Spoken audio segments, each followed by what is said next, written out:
big upset, and I got the driver of the equalizer right here, Dave Morris. Dave, big upset. Yeah, you know, we're not really sure what to do in here. The dirt's kind of sticky, and if you don't know if it's going to hook the truck, cause it to turn over, if it's going to slide. So as the night goes on, we'll know more about the track, so maybe we can get better and better. Yeah, and pull off another big upset maybe in the drag race. Back to you, Ralph. Well, the worst he can do out of this, Mike, is now 50 points coming out of the obstacle course, which is great. Come back to the Peoria Civic Center here in Peoria, Illinois. You know, if you've ever dreamed about being a pro arena truck driver like my buddy Mike Galloway has, you might want to check out this next feature piece. Well, here we are in the backyard of local favorite Mike Rosenthal from the Pro Arena Truck Series. He's got a couple of his prized possessions back here, not only the dog, but these Ford Broncos. Mike, tell us about all the Broncos you got out here. Well, I got a 78 over here that I just bought. Don't know what I'll do with it. Got a 77 over here behind me that my sponsor, Dan Neep, Auto and Truck Sales, found for me for parts for my race truck. Yeah, this Bronco right here is just a parts Bronco for me. Parked it in here, put it on jack stands. Anything I need off of it, I can put on the race truck. Rear leaf springs, we broke a couple the first time out. I needed some springs. I took them out of this one, used it on the race truck, the one you'll be seeing tonight now. What do you like most about the Pro Arena Series? Just everything. The people we work with are great. It's cheap to do. It's fun. You get a lot of time in the seat driving.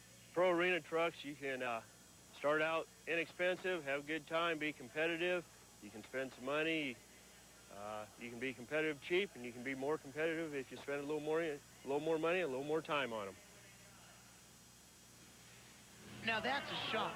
Oh, yeah. You know, you got the old refrigerator in there with the door off, but you're using the shelf space to put extra transmission parts in there and Big stuff. snap-on box, got all your tools inside of it. Now that's a place where a winner comes out of. You know, I mean, really, what you find out of that piece is all you need to go pro arena truck racing is a good truck to start with and a couple of parts trucks. Oh, first one out, Randall Harlan, number 21. This guy had some problems last week, didn't he? well, this guy actually did very, very well with this truck last week. This truck really has performed great, and he's the first guy around. And I think that the first driver really has a more difficult time of it than anyone else because everyone else can set back, watch the other drivers run. You want to be down the road just a little bit. He has some problems coming out of that turn. Looks like he lost a little very precious time. He will be the man that sets the pace tonight in the racing. And let's see what we're going to be shooting at tonight, somewhere around the 29-69 zone. 29.69, the time to shoot for right now. Now remember, they will get 2 shots at the course, and it is the best pass of the 2 runs. Well, we bring the top 15 back, Ralph. The top fast 15 are the ones that get back into the arena for the second round. Here's Mike Rosenthal, the gentleman you just saw in the feature piece, set to go. This is not the parts Bronco. This is the one he goes racing with. And we got an in-car camera with Mike. Truck named as Cheaper Than a Wipe. 1975 Ford Bronco with a 302 stuffed in the belt. Now think about it. We just showed a feature where he is at his home. He's in his hometown. He's got the camera on board. He's on national TV. Is the pressure tough at this time? He has definitely got the adrenaline pumping. You can be sure of that. The green flag waves, and we're underway with Mike Rosenthal.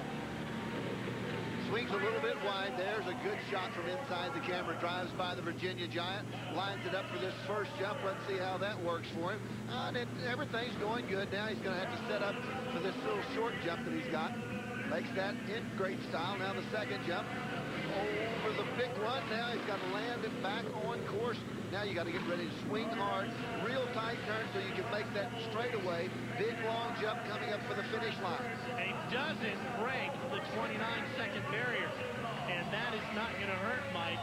That's not going to help him at all. I mean, that is not what he was looking for, Mike. I mean, he was definitely expected to come in here and be one of, not the top 15, I think, one of the top 5 going into the second round. Well, you've got to think that he was in the top 5. He knew in his mind that, and this truck performs well enough to be a top 5 truck, but Ralphie's only ran 2.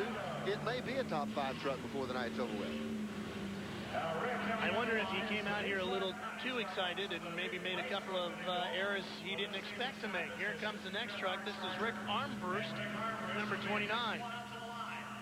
Green Valley, Illinois. This is a good running 1981 Ford Bronco 302. He's got some up in this truck. It works well. Now the first set of jumping, turns hard, double jumps. We don't have whoops like we had last week because of the motorcycle, but we've got what I think is a very trying course. These guys are really hammering it well. 19 seconds, and he's about halfway down. He did that first one beautifully. Now hard swing to the left. We may have a new leader. He's going to run for it. Got to go under that 29 mark, and he got it. 29.46. Now the time to beat. 29.46. Set by Armbruster. Oh, that was a strong run. Now that is a truck that last week in Des Moines had some problems with the motor. Remember, he had the plug wire fall off, and I think it was, and just got part way out onto the course, and the engine died on him. So they re-changed the motor around and got himself back out here ready to go racing this week. And this is a great finish. He swings the truck. Now, the trucks won't fishtail. You can't bring them around under power because there's so much bite here. But he's really run strong at the finish line. This truck handles extremely well. Next one up is Mike Nelson from right here in the area. Mike is set to go racing. Actually, all right, they're gonna take Mike out of here. I think that's Dewey Rowe. Dewey Rowe came out, got in a little bit of a hurry. Yeah, here's our guy. Well, now this is the back of Dewey's truck, and Dewey has put the name of all of his nieces and nephews on the back of his truck. Pretty good uncle. Yeah, that's what you should do, though.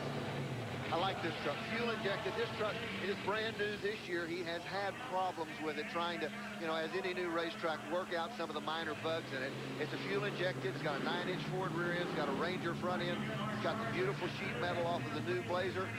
Doing well, and he's done well from almost every time we've seen him run, but somewhere along the way, he has some little niche come up and bite him. Right now, he's still on a good pace. I keep thinking every time we see this truck that one of these days he's just going to break out and destroy everybody. And the truck has that kind of capability.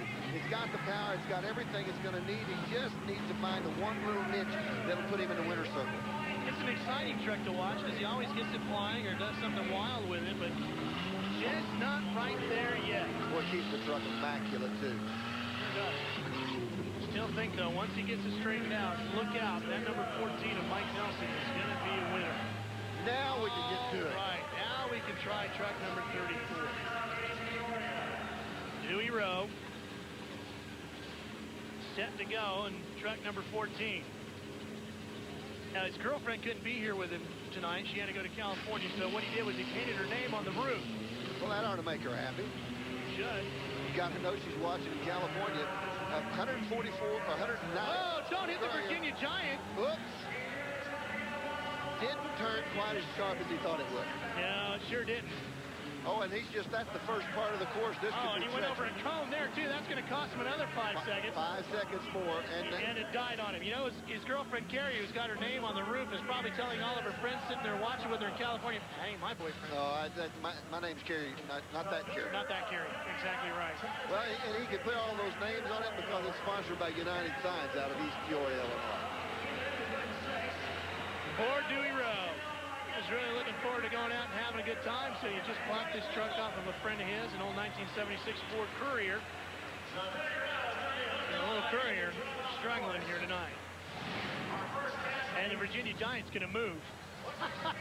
They just fired up the Virginia Giant. He's going to move it. I can't blame him. Watch this replay, Ralph. Got this thing turned lock to lock as hard as he can. Straightens it out a little bit. And, uh-oh, are we in trouble? Yes. Oh, tell me his heart